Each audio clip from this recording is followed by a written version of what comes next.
அடுத்து நம்ம பார்க்க போகிறது வந்து நம்மாழ்வார் திருவாய்மொழி. ஸோ நம்மாழ்வார் திருவாய்மொழி வந்து சாமவேதத்தின் சாரம். ஸோ 4000 திவ்ய பிரபந்தங்கள், மொத்தம் 24 பிரபந்தங்கள், 10 ஆழ்வார்கள் ப்ளஸ் ஆண்டாள் 2 பிரபந்தம், மதுரகவி ஆழ்வார் 1 பிரபந்தம், எல்லாரும் சேர்ந்து ஏற்றுனது வந்து மொத்தம் 24 பிரபந்தங்கள். அந்த 24 பிரபந்தங்களுக்கும் சாரமாக இருக்கிறது வந்து திருவாய்மொழி. திருவாய்மொழிக்கு பகவத் விஷயம் அப்படின்னு ஒரு அடைமொழி உண்டு. ஸோ மற்ற எந்த பிரபந்தத்துக்கும் இல்லாத ஒரு சிறப்பான அடைமொழி. அதாவது திருவாய்மொழிங்கிறதே பகவத் விஷயம்னா, அதாவது பகவானை பற்றி அதாவது இப்போ சொன்னோமே உத்தரகாண்டத்தில் பகவானை பற்றி வேதாந்தத்துலேயும் உபனிஷத்துலேயும் எல்லா விஷயங்களும் இருக்குதுன்னு சொல்லி. ஸோ அந்த விஷயங்களின் சாரம் உள்ளது தான் திருவாய்மொழி. ஸோ எந்த ஒரு பிரபந்தத்தையும் நம்ம பார்க்கும்போது 3 விஷயங்களின் அடிப்படையில் நம்ம பார்க்கணும். நம்ம இது ஏற்கனவே பேசியிருக்கோம் இதை பற்றி. வக்திரு வைலட்சண்யம், பிரபந்த வைலட்சண்யம், விஷய வைலட்சண்யம். வக்திரு வைலட்சண்யம்னா இயற்றினவருடைய பெருமை, அதாவது ஆத்தர்ஸ் கிரெடிபிலிட்டி. ஒரு லிட்ரரி ஒர்க் இருக்குன்னா அந்த யார் எழுதியிருக்காங்களோ அந்த ஆத்தருடைய கிரெடிபிலிட்டி, அவர் என்னென்ன பண்ணியிருக்காரு, அவருடைய பெருமை என்னங்கிறது தான் வக்திரு வைலட்சண்யம். பிரபந்த வைலட்சண்யம்னா அந்த அந்த ஒர்க்கை பற்றி பேசுறது, அதான் அந்த எப்படி அமைஞ்சிருக்கு அந்த ஒர்க்கு, அந்த பிரபந்தம் எப்படி அமைஞ்சிருக்கு, எந்த ஸ்டைலில் அமைச்சிருக்காங்க, இலக்கணப்படி என்ன விசேஷம், இசை கூடி பாடுற மாதிரி இருக்காங்கிறதெல்லாம் சொல்கிறது பிரபந்த வைலட்சண்யம். அதுக்கப்புறம் அந்த பிரபந்தத்தில் உள்ள விஷயத்தின் பெருமையை ஏற்றத்தை சொல்கிறது விஷய வைலட்சண்யம். ஸோ அந்த 3 அடிப்படையில் தான் நம்ம எந்த பிரபந்தத்தையுமே அனலைஸ் பண்ணணும், ரிவ்யூ பண்ணணும். ஸோ அந்த மாதிரி தான் பெரியவங்க பண்ணுவாங்க. ஸோ அந்த மாதிரி வக்திரு வைலட்சண்யம்னா ஆழ்வார் தான், நம்மாழ்வார். ஸோ நம்மாழ்வார் பற்றி நம்மாழ்வாருடைய கதை எல்லாருக்குமே தெரியும். திருக்குருகூர் ஆழ்வார் திருநகரில் பிறந்தவர். இந்த புளிய மரத்தடியில் 16 வருஷம் இருந்தார், யார்கிட்டையும் எதுவும் பேசலை. அதுக்கப்புறம் மதுரகவி ஆழ்வார் வந்து ஒரு கல்லை தூக்கி போட்டு செத்ததன் வயிற்றில் சிறியது பிறந்தாலும் பிறந்தது. இந்த கதையெல்லாம் நமக்கு எல்லாருக்கும் தெரியும். ஸோ நம்மாழ்வார் வந்து அவருடைய அவதார ரகசியத்தை ஒரு 2-3 நிமிஷம் பார்ப்போம். என்ன, காரின்னு சொல்லி ஒரு சிற்றரசன் இருந்திருக்காரு அந்த காலத்தில், உடையநங்கை காரி.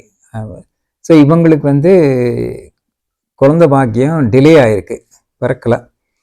ஸோ திருக்குறுங்குடிக்கு போய் திருக்குறுங்குடி நம்பிகிட்ட வந்து பெருமாள்கிட்ட வந்து வேண்டிக்கிறாங்க, எங்களுக்கு வந்து ஒன்றை மாதிரியே எங்களுக்கு ஒரு குழந்தை வேணும் அப்படின்னு வேண்டிக்கிட்டாங்களாம்.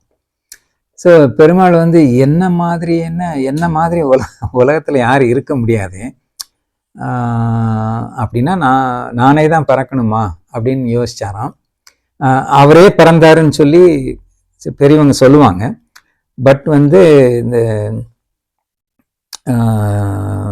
இளையவிலி ஆச்சாரியர் என்ன சொல்கிறாங்கன்னா, அவர் வந்து என்ன பெருமாள் என்ன நினச்சாராம், நானே பிறக்கணும்னு நினச்சி தான் கிருஷ்ணனா வந்தேன், ராமனா வந்தேன், வாழ்ந்து காட்டினேன், உபதேசம் பண்ணேன், பகவத்கீதை கொடுத்தேன், யாரும் அப்படி ஒன்றும் பெருசாக கேட்டு திருந்துன மாதிரி தெரியலையே. அப்படி இருக்கும்போது திருப்பி நானே பிறந்து என்ன பெரிய மாற்றம் வந்துட போகுது, அதனால் நானே பிறக்கிறதுல ஒன்றும் பெருசாக வித்தியாசம் இல்லை, ஒரு ஜீவாத்மாவையே எனக்கு உள்ள ஞானம் மாதிரியே அவனுக்கு ஞானம் கொடுத்து அவங்களுக்குள்ளேயே ஒருத்தரை, அதாவது ஒரு கூட்டத்தில் ஒரு யானையை பிடிக்கணும்னா அது யானையை விட்டு தான் பிடிக்கணும்பாங்களா, அந்த மாதிரி இந்த ஜனங்கள் அந்த மனுஷங்களையெல்லாம் திருத்தணும்னா ஒரு மனுஷனுக்கே ஞானத்தை கொடுத்து அவன் மூலமாக திருத்தினா தான் இது பிரயோஜனப்படும்னு சொல்லி ஒரு ஜீவாத்மாக்கே அவர் ஞானத்தை கொடுத்து ஆழ்வாராக பிறக்க வச்சாராம். அதனால தான் அவர் முதல் பாசுரத்திலேயே உயர்வர உயர்நலம் உடையவன் எவனவன், மயர்வர மதிநலம் அருளினன் எவனவன் அப்படின்னு 2வது வரியிலேயே எனக்கு எந்த விதமான மயக்கமோ தெளிவில்லாத தன்மையும் இல்லாத மாதிரி சுத்தமான தெளிவான ஞானத்தை அவன் எனக்கு தந்தான் மயர்வர மதிநலம் அருளினன் அப்படின்னு சொல்றாரு ஆழ்வார். அதாவது அருளினன்னா அவர் வந்து நிர்ஹேதுக கிருபை, நான் கேட்டு கொடுக்கல, இல்லை அதை பெற்றுக்கிறதுக்கு எனக்கு பெருசா எந்த தகுதியும் கிடையாது, இருந்தாலும் எந்த காரணம் இல்லாம கொடுத்தார்ல. வெறிதே அருள் செய்வர் அப்படின்னு சொல்லி திருவாய்மொழியில ஒரு வரி வரும். வெறிதே அருள் செல்வர்னா எந்த காரணமும் இல்லாம சும்மா கொடுக்கறது, அதுதான் வெறிதே அருள் செய்வது. வெறிதேன்னா ஒன்றும் இல்லாம சும்மா கொடுக்கறது, நிர்ஹேதுக கிருபைன்னு சொல்றது. ஸோ காரணமில்லா கருணை. ஸோ அந்த கருணையில அவருக்கு கிடைச்ச ஞானத்துல தான் அவர் ஆழ்வாரா வந்திருக்காரு. ஸோ என்ன சொல்லுவாங்கன்னா, நம்ம ஆழ்வார் வந்து ஒரு ஜீவாத்மா தான். அவர் வந்து பகவானுடைய பரிபூர்ண கருணையினால அவர் ஞானத்தை பெற்று பிறக்கும் போதே அவர் வந்து சடகோபனா பிறந்தாரு, ஞானத்தோட பிறந்தாரு. அதுக்கப்புறம் பிரபந்தங்களை பாடினாரு அப்படின்னு சொல்லுவாங்க.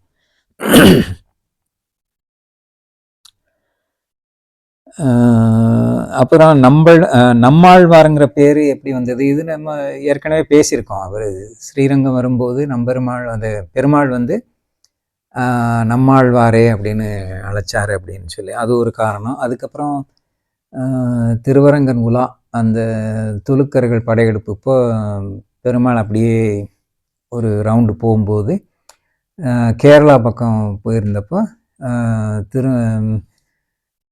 நம்மாழ்வாரும் அங்கிருந்து அங்கேயும் இதே பிரச்சனைனாலும் அவரும் அந்த பக்கம் வந்திருந்தப்போ கிடாம்பிங்கிற ஊர் பக்கத்தில் அவங்க ஒரே இடத்துல எள்ளி இருக்கும்போது பெருமாள் வந்து நம்மாழ்வாரே வாரும் அப்படின்னு சொன்னதாகவும் அதனாலேயும் நம்மாழ்வாருங்கிற பேர் வந்ததுன்னு சொல்லுவாங்க சார். ஸோ நம்பெருமாள் நம்மாழ்வார் நம் ஜீயர் நம்பிள்ளை என்பர் அவரவர்தம் ஏற்றத்தால் அப்படின்னு நம்ம உபதேச ரத்னமாலையில் பாடுறோம்ல. ஸோ அந்த மாதிரி தான் அது அவருடைய ஏற்றத்தினால அந்த வந்த பேர். அன்புடையோர் சாற்று திருநாமங்கள் தானென்று நன்னெஞ்சே ஏத்ததனை நீ என்று. ஸோ அவர் வந்து ஆழ்வார்கள்லேயே மற்ற ஆழ்வார்கள் அங்கங்களாகவும் நம்மாழ்வார் வந்து ஆத்மாவும் சொல்லுவாங்க. அவயவி பாவம் அப்படின்னு சொல்லுவாங்க.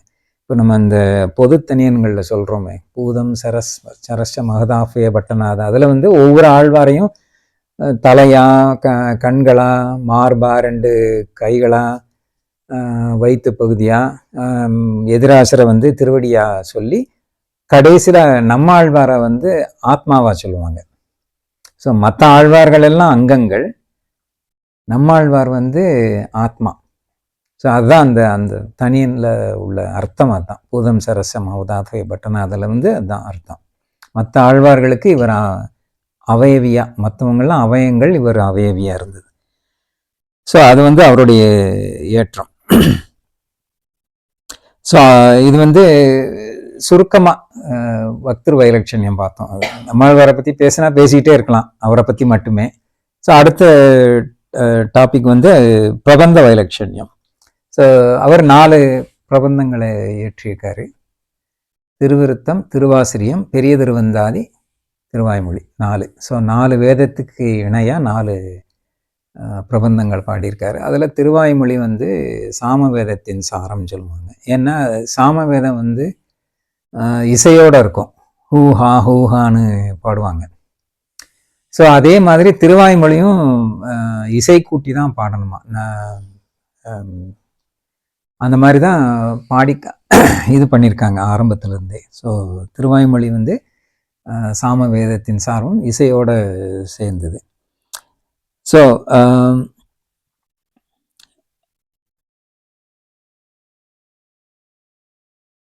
திருவாய்மொழி வந்து 10 அதாவது ஒரு 10 ஒரு பதிகம்னு சொல்கிறோம். 10 சேர்ந்தது ஒரு 100, ஒரு 10. ஸோ அந்த மாதிரி 10 1000. ஸோ ஒவ்வொரு பதிகத்திலையும் நம்மாழ்வார் எப்படி பாடியிருக்காருன்னா 10 பாசுரங்கள் ஒரு குறிப்பிட்ட விஷயத்தை பற்றி இருக்கும். 11வது பாசுரம் வந்து பலஸ்ருதி. அந்த 10 பாசுரத்தை பாடினோம்னா நமக்கு என்ன கிடைக்கும், என்ன பலன்கிறது 11வது பாசுரத்தில். ஸோ அந்த மாதிரி கனெக்ட் பண்ணி பாருங்கள். 100 10ங்கிற போது எவ்வளோ ஒரு ஒவ்வொன்றும் 11 இல்லை. ஸோ 1100 வரும். ஆனால் 1102ன்னு நம்ம எப்படி சொல்கிறோம்னா, ஒரே ஒரு பதிகத்தில் வந்து 12 திருநாமத்தை பற்றி இந்த கேசவ நாராயண மாதவ கோவிந்தன்னு நம்ம பன்னிரு ஊர்தவ புன்றம் சாத்திக்கும் போது சொல்கிறோம்ல, அந்த 12 திருநாமங்களுக்கும் 12 பாசுரங்களை பாடி அதுக்கு பலசுருதியாக 13வது பாசுரத்தையும் சேர்த்து பாடியிருக்காரு. ஸோ அந்த பதிகத்தில் மட்டும் 2 பாசுரம் எக்ஸ்ட்ரா இருக்கிறனால 1102 கணக்கு வருது. ஸோ அதான் திருவாய்மொழி 1102 பாசுரங்கள். ஸோ திருவாய்மொழியினுடைய ஏற்றம் வந்து சொல்லலாம் சொல்லிகிட்டே போகலாம் இன்னைக்கு புறம். ஸோ ஏற்கனவே நம்ம பார்த்த அந்த சோழன், முதலாம் குலத்துங்க சோழன் தான் அந்த கிருமிகண்ட சோழன். அவனால தான் எல்லாம் தொந்தரவுகளும் வந்தது. அவன் போயிட்டான், அந்த கழுத்தில் புண்ணாய் வந்து போயிட்டான் அவன். அதுக்கப்புறம் அவனுடைய மகன் விக்ரம சோழன் சொல்லி ஒருத்தன் வந்தானான். அவன் வந்து கொஞ்சம் புத்திசாலி. அவன் வந்து அவங்க அப்பா பண்ணது, அவங்க அப்பா பேசுனதெல்லாம் கேட்டுட்டு, என்ன எங்கள் அப்பா இப்படி முட்டாள்தனமாக பேசியிருக்காரு, பெருமாள் கோயிலில் இடிக்கிறனாலேயோ அந்த மதுளை இடிக்கிறனாலேயோ வைஷ்ணவத்தை அழிச்சிட முடியுமா? ராமாயணமும் திருவாய்மொழியும் இருக்கும் வரை வைஷ்ணவத்தை யாராலும் அசைக்க முடியாது அப்படின்னு சொன்னானோ. ராமாயணமும் திருவாய்மொழியும் இருக்கும் வரை, வேற எதுவும் சொல்லலை, பகவத்கீதை கூட சொல்லலை, ராமாயணமும் திருவாய்மொழியும் இருக்கும் வரை வைஷ்ணவத்தை அழிக்க முடியாது அப்படின்னு சொன்னாங்க. ஸோ அந்த பிட்வீன் ராமாயண, அதுக்கப்புறம் வந்த ஆச்சாரியர்கள் ஆச்சாரிய ஹிருதயம் சொல்லி ஒரு ரகசிய கிரந்தம் பண்ணியிருக்கு.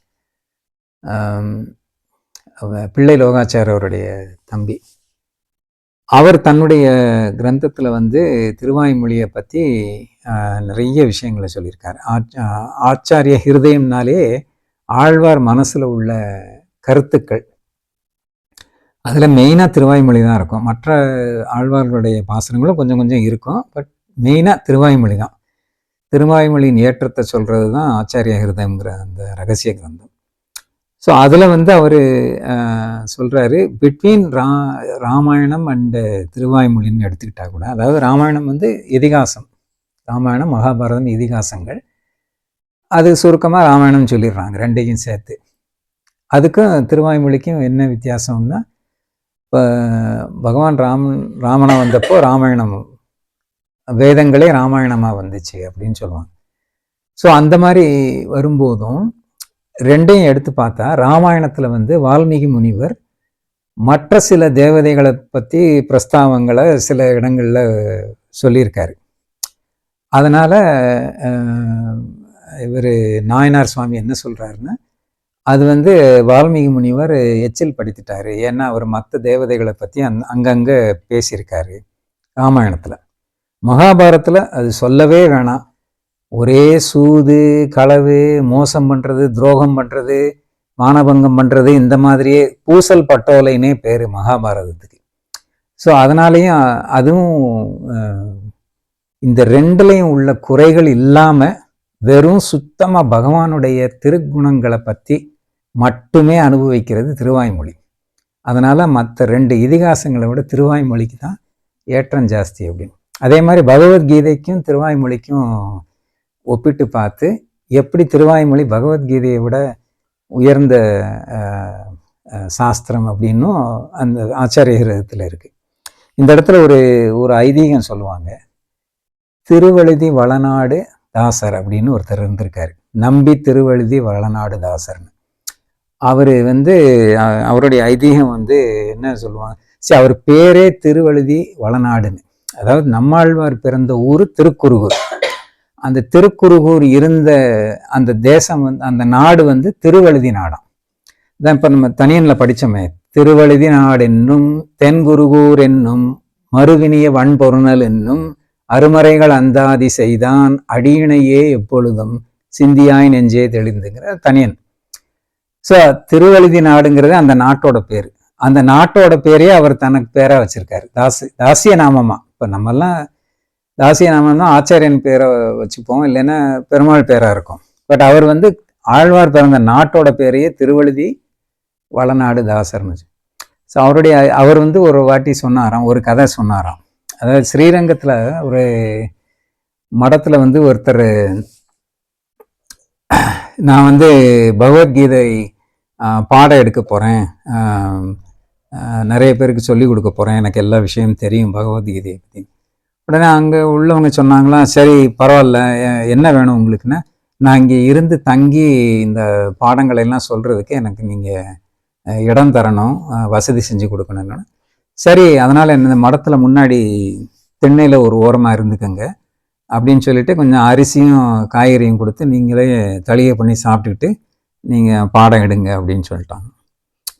ஒரு 2-3 நாள் கழித்து ஒருத்தர் வந்தாராம், நான் வந்து திருவாய்மொழி பாடம் எடுக்கலான் இருக்கேன், திருவாய்மொழி. உடனே எல்லாரும், ஓ வாங்க சுவாமி, வாங்க வாங்கன்னு சொல்லி உள்ள கூட்டு போய் மடத்தில் இருக்கிறதுலே ஒரு பெரிய ரூமில் இது பண்ணி அவருக்கு எல்லாம் இதெல்லாம் பண்ணி இது பண்ணாங்களாம். அதாவது இட் ஷோஸ் த டிஃப்ரென்ஸ். ஒருத்தர் வந்து பகவத்கீதை சொல்லி கொடுக்குறேன்னு சொல்லி வந்திருக்காரு, அவரை வந்து திண்ணையில் ஒரு ஓரமாக இருந்துக்கிட்டு பண்ணுங்க அப்படின்னு சொல்லிட்டாங்க. திருவாய்மொழி சொல்லித்தர்றேன்னு சொல்லி வந்தவரை உள்ள கூட்டு போய் ஸ்தானத்தில் உட்கார வச்சு அவருக்கு வந்து ராஜ மரியாதை பண்ணாங்களாம். இது வந்து எதுக்காக இது சொல்றாங்கன்னா, திருவாய்மொழிக்கு உண்டான ஏற்றத்தை சொல்றதுக்காக. ஸோ இந்த ஆச்சாரியத்திலேயே ஒரு ஒரு சின்ன சூர்ணிகை வரும். வேதாதிகளில் பௌருஷமானிய மாணவ கீதா வைஷ்ணவங்கள் போலே அருளிச் செயலின் சாரம் திருவாய்மொழி அப்படின்னு. வேதாதிகளில்னா வேதம், அதனுடைய உபபிரமங்களான இந்த சாஸ்திரங்கள், இதிகாசங்கள், புராணங்கள், அதெல்லாம் வேதத்தோட அனக்ஷர்ஸ்ன்னு சொல்லலாம். ஸோ வேதம் 4, அதுக்கப்புறம் சாஸ்திரங்கள், இந்த மனு தர்ம சாஸ்திரம், ஆகம சாஸ்திரங்கள், இதெல்லாம். அதாவது வேதம் என்ன சொல்லுங்கிறதை கொஞ்ச நேரத்துக்கு முன்னாடி தான் பார்த்தோம். சாஸ்திரங்கள் என்ன சொல்லும்னா, மனிதர்களுடைய வாழ்க்கை முறை, அவங்க என்ன எப்படி நடந்துக்கணும், ராஜாக்கள் எப்படி ஆட்சி செய்யணும், இதெல்லாம் சொல்றது சாஸ்திரங்கள், மனு தர்ம சாஸ்திரம் மாதிரி. அதுக்கப்புறம் இதிகாசங்கள் நமக்கு தெரியும், ராமாயண மகாபாரதம். புராணங்கள் 18 புராணங்கள். ஸோ இந்த விஷயங்கள்ல எல்லாம் வேதங்கள்லயே முக்கியமானது வந்து புருஷ சுத்தம்.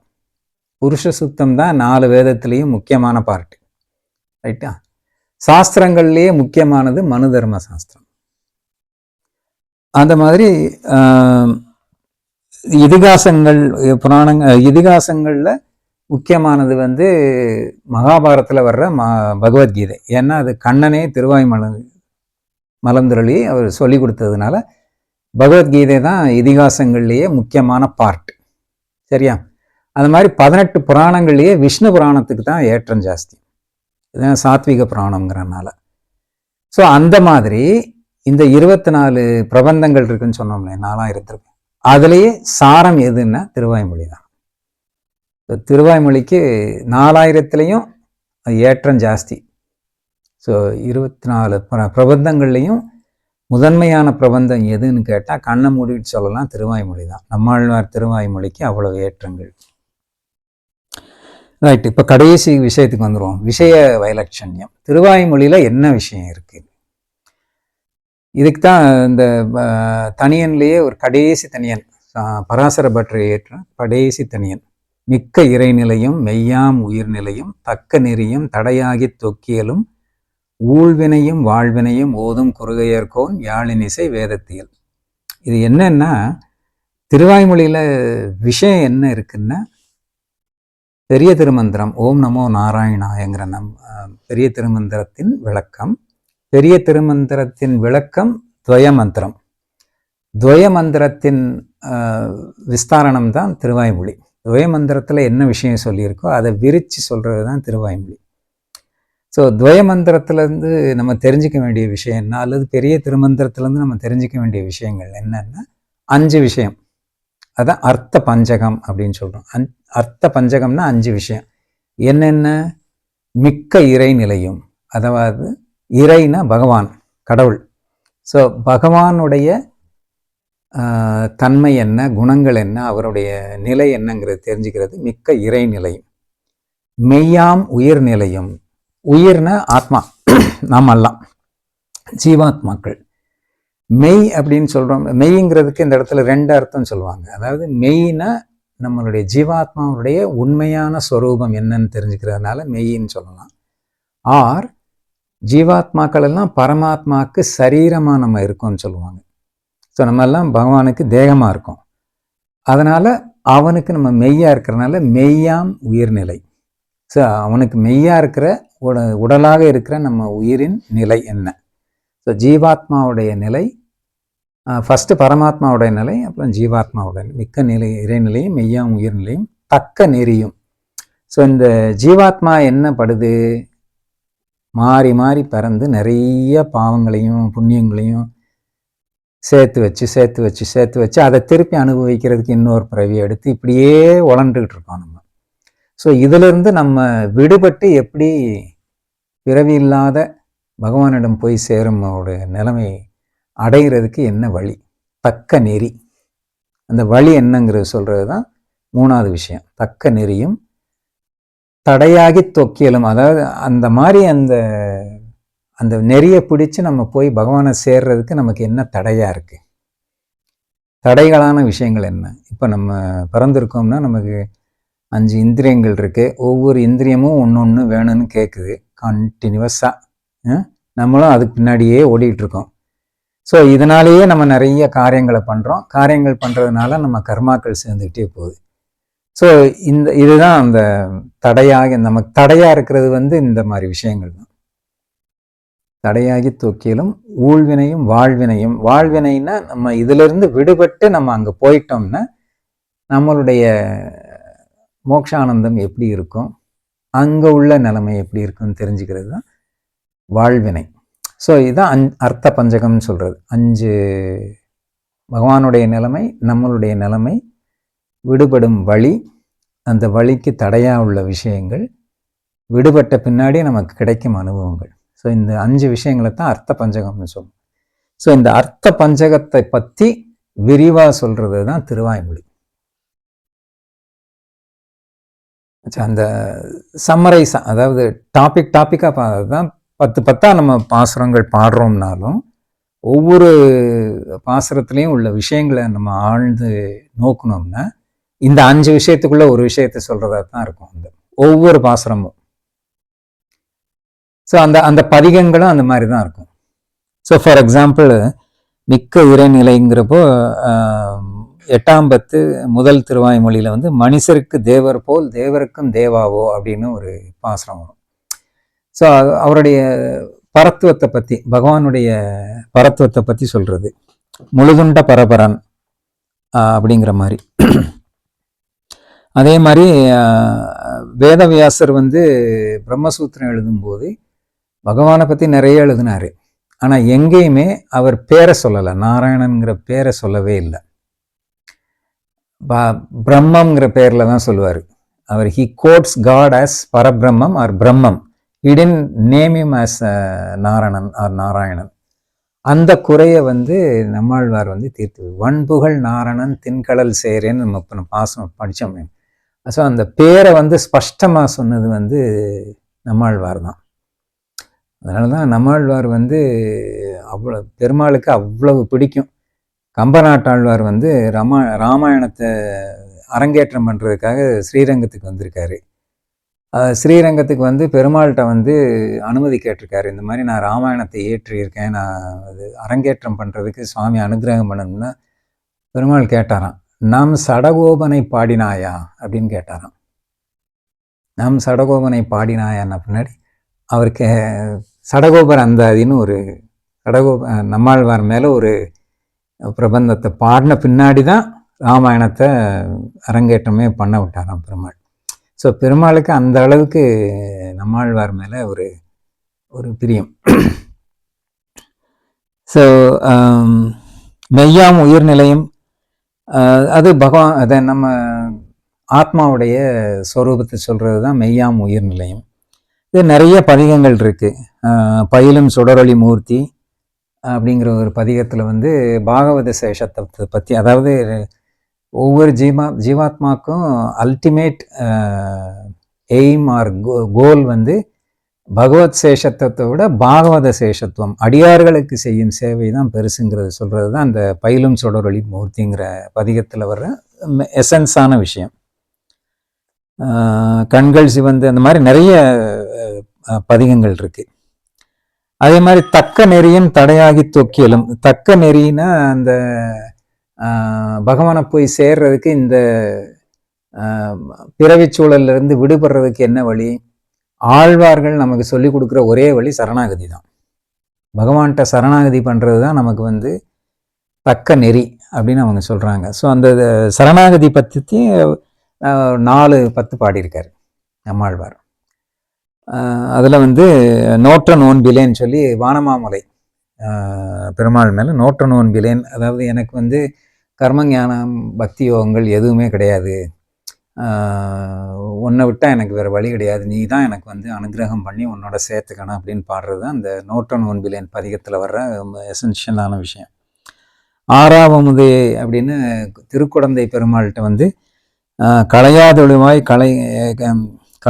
களைவாய் துன்பம் களையாதொழிவாய் அப்படின்னு சொல்லி பாடுறாரு. அதாவது என்னுடைய பாவங்களை எல்லாம் தீர்த்து வச்சு நீ தான் என்னை சேர்த்துக்கணும், நீ அந்த மாதிரி செய்யலைன்னாலும் உன்னை தவிர நான் வேற யார்ட்டையும் போக மாட்டேன் அப்படிங்கிறாரு. ஸோ அதாவது அந்த அனன்ய சேஷத்துவம், உன்னை விட்டா எனக்கு வேற யாரும் கதி கிடையாது, நீ என்ன நீ இது பண்ணலைன்னாலும் நான் உன்னை விட்டு நான் வேற எங்கேயும் போக மாட்டேன் அப்படின்னு சொல்றேன். ஸோ அப்புறம் தடைங்கிற விஷயத்துக்கு தான் இப்போ நம்ம விடுமின் முற்றவும் வீடு செய்து அப்படின்னு சொல்கிறோம்ல, அதெல்லாம் எது விடணும், அந்த அகங்காரம் அகமகாரம்லாம் விடணுங்கிறது தான் அந்த பாசுரத்தில் உள்ள முக்கியமான விஷயம். ஒரு நாயகமாய்ங்கிற பதிகத்தில் வந்து உலகத்தில் உள்ள ஐஸ்வர்யங்கள் எல்லாம் ஆசைப்படக்கூடாதுன்னு சொல்கிறது தான் அந்த விஷயம். ஸோ இதெல்லாம் தடையாக உள்ள விஷயங்களை பற்றி பாடுறது ஒரு 4-10 வருது அந்த மாதிரி. அப்புறம் கடைசியில் வந்து வாழ்வினையுங்கிறப்போ அந்த கைங்கரியத்தை பற்றி எம்மா வீட்டு திறமும் செப்பம் நின் செம்மா பாத பற்பத்தலைவு ஒல்லை சேர்த்து தனக்கேயாக எனை கொள்ளும் ஈதே எனக்கே கண்ணனை யான் கொள் சிறப்பே அப்படின்னு பாசுரம் வரும். அதாவது உனக்காகவே உன்னுடைய கைங்கரியத்துக்காகவே என்னை ஏற்றுக்கணும் அப்படின்னு ஆழ்வார் பாடுறது தான். ஸோ அதுதான் இந்த வாழ்வின் தன்மை. அதாவது நம்ம இந்த மோட்சம் அடைஞ்சு பகவான்கிட்ட போகும்போது அவனுக்காகவே நம்ம அவனுடைய ஆண்டாள் கடைசி பாசுரத்தை பாடினானே, மற்ற நன்காமங்கள் மாற்றையிலோர் அன்பாவாயினா, எனக்காக இல்லை உனக்காக செய்யணும் அப்படிங்கிறது தான் கைங்கரியங்கள் பண்ணணுங்கிறது தான் அல்டிமேட் பிராப்பியம்னு சொல்ல வர்றாரு. ஸோ அதான் அந்த வாழ்வினை.